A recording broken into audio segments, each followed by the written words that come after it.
Alors, j'ai passé mon bac il y a 2 ans, mais ça ne s'est pas passé comme prévu. Donc j'ai voulu faire cette vidéo pour vous raconter 3 anecdotes de mon passage au bac, et vous allez voir qu'elles sont pas mal. Anecdote numéro 1. J'ai brûlé mes cheveux pendant une épreuve du bac.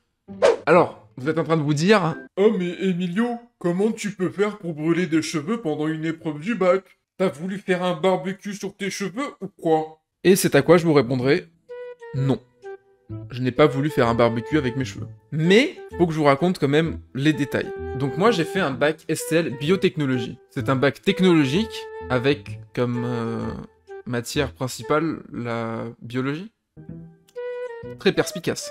Donc par conséquent, à mon bac, on avait des épreuves de biologie.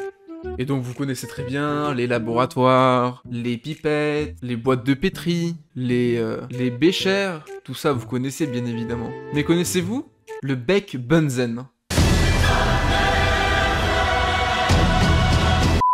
Vous savez le petit outil que vous posez sur la table et qui crache des flammes venues tout droit de Satan? Eh bien au bac, on avait une épreuve où on devait l'utiliser. Mais bon, nous, c'était pas des becs à gaz, nous, on avait des becs électriques. C'est à peu près la même chose. Vous avez un trou, d'où sort une chaleur venue tout droit du soleil. Clairement, incroyable. Et donc, pendant l'épreuve, je fais mes petites manipulations, j'allume le bec, je prépare, je suis là, je suis chaud, je suis motivé comme jamais. J'ai tout révisé, j'ai même parié avec ma prof que j'aurais plus de 15. Figurez-vous de la surconfiance que j'avais au bac, c'était incroyable. Et il est venu le moment où il faut que j'utilise le bec. Donc, je l'avais déjà allumé auparavant, il fallait préparer des lames pour ensuite les analyser au microscope. Je vais pas rentrer dans l'aspect biologique du truc, non, ça va être trop compliqué, la vidéo va durer 38 minutes. Et ça va être chiant. Et du coup, je prépare mes trucs, tu vois, bam bam bam, je suis là, je manipule, c'est bam, chaleur, je m'en fous. Moi, je suis un mec chaud, tu vois, donc la chaleur, moi... Du coup, je prépare mon truc, je la mets de côté, et il fallait que j'écrive quelque chose sur ma feuille.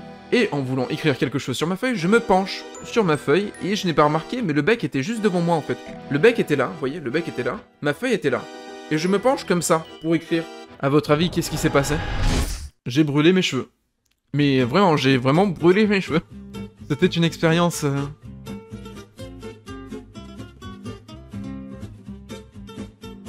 cool.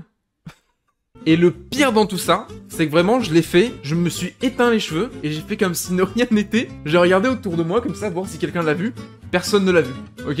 Donc je suis là, je fais genre waouh, rien s'est passé, tu sais, j'ai voulu, genre, je voulais pas me faire remarquer le jour du bac, tu vois, moi j'étais là, je faisais mes trucs, ça fusait dans ma tête, bam, moi je voulais avoir plus que 15, tu vois. Je pars m'asseoir à ma table, et je m'assois, et là t'as le prof qui surveillait notre classe, le moment du bac, il fait excusez-moi, quelqu'un n'a pas cramé quelque chose?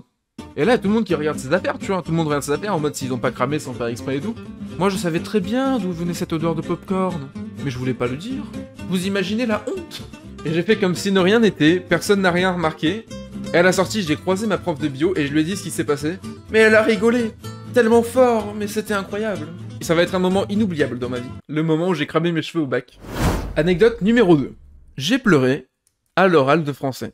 Alors, vous êtes sûrement en train de vous dire « Oh, mais c'est bon, c'est pas grave, Emilio. T'es juste un peu sensible, y a pas de problème de pleurer. » Mais le problème, c'est pas de pleurer. Le problème, c'est la situation dans laquelle j'ai pleuré. Alors, je vous contextualise tout ça. Hein. Je suis en première, je passe mon oral de français. Le prof m'appelle pour que j'aille m'installer, pour que je commence à préparer, tu vois. Pour que je commence à lire les textes, à écrire, à prendre des notes. Un oral de français, quoi. Et il faut savoir que l'épreuve de français, c'était l'épreuve que je craignais le plus.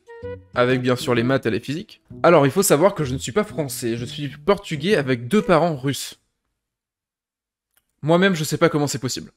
Et bon du coup c'est une épreuve que je redoutais beaucoup, car j'ai toujours eu un peu de mal avec le français, je fais beaucoup de fautes d'orthographe quand j'écris, j'ai du mal à lire, voilà, des petits problèmes comme ça quoi. Et du coup je suis là, tu vois, j'écris mon texte, je suis là, je suis à fond, tu vois, je l'écris, dans ma tête je me dis vas-y tu sais quoi, je pense pas que je vais réussir de ouf, mais au moins j'ai quoi proposer, tu vois. Et je suis là, j'écris tout mon texte, tu vois, je suis là, je sais ce que je vais dire, j'ai tout dans ma tête, j'ai toutes les informations que je dois dire au prof dans ma tête. Et il arrive le moment où il faut que je passe à l'oral, le prof m'appelle, je m'approche de sa table, je m'assois, et là, un gros silence. Je ne savais plus quoi dire. J'ai tout oublié, je ne me rappelais plus du nom des textes, je ne me rappelais plus de rien. C'était le moment le plus long de ma vie. Il y a eu un blanc pendant 10 secondes, mais 10 secondes, vous imaginez à quel point c'est long? Et je suis là, et vraiment, je savais plus. Et le prof, il me fait monsieur allez-y. Et moi je suis là et je fais alors le texte de Molière, parle de la... Et vraiment, j'ai commencé à pleurer parce que je ne savais plus quoi dire. Dans ma tête, j'étais tellement préparé que j'ai été frappé par la réalité des choses, mais à une vitesse. C'était un TGV à 300 km/h qui m'a frappé. Et au moment où je passais l'oral, il y avait 2 meufs de ma classe qui étaient assises au fond de la classe et étaient en train de préparer leur oral. Et je les entendais dire des choses en mode « Allez, c'est pas grave. Allez, concentre-toi, tu vas y arriver. » Ou alors le pire « Allez, Emilio, ne pleure pas. » Mais mon ego, il a été détruit en 1000. Et la prof était en train de se foutre de ma gueule, mais elle aussi, mais elle était en train de taper sa meilleure barre, vraiment. Le meilleur moment de sa vie, c'était maintenant, tu vois. Un élève paumé, qui sait pas quoi dire, qui est en train de pleurer devant elle parce que il sait plus quoi faire, il a perdu tous ses moyens. Elle est en train de taper sa barre parce que, enfin, je pense qu'elle trouvait ça mignon, tu vois, un peu en quelque sorte, que genre je craque avec le stress, tu vois. Mais moi, j'étais au fond, tu vois, j'étais vraiment au fond, j'étais là. Laissez-moi partir!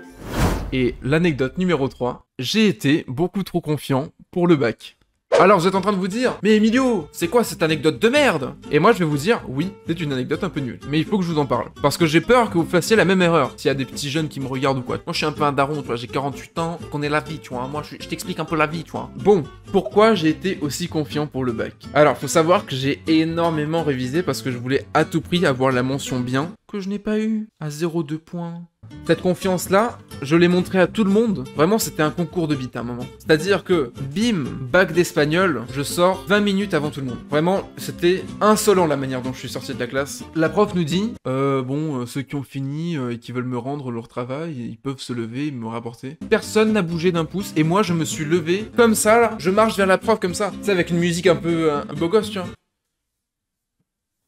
Je marche vers elle comme ça, elle me regarde, elle a cru voir Jésus, je ne sais pas. Comment c'est possible qu'un élève se termine l'épreuve 20 minutes avant tout le monde? Et je marche comme ça vers elle, et je fais un truc en mode « Tenez madame, merci beaucoup ».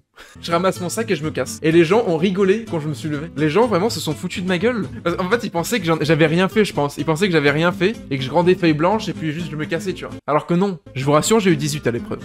Et du coup, voilà. C'était vraiment, j'étais insolent, j'étais trop confiant de moi. Confiant à tel point où j'ai vraiment eu 12 en physique, quoi.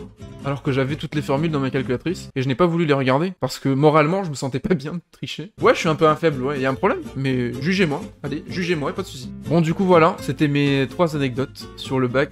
Une vidéo un peu courte, mais voilà, je voulais vous en parler, et faites très attention à vos cheveux. Sur ce, merci, et abonnez-vous.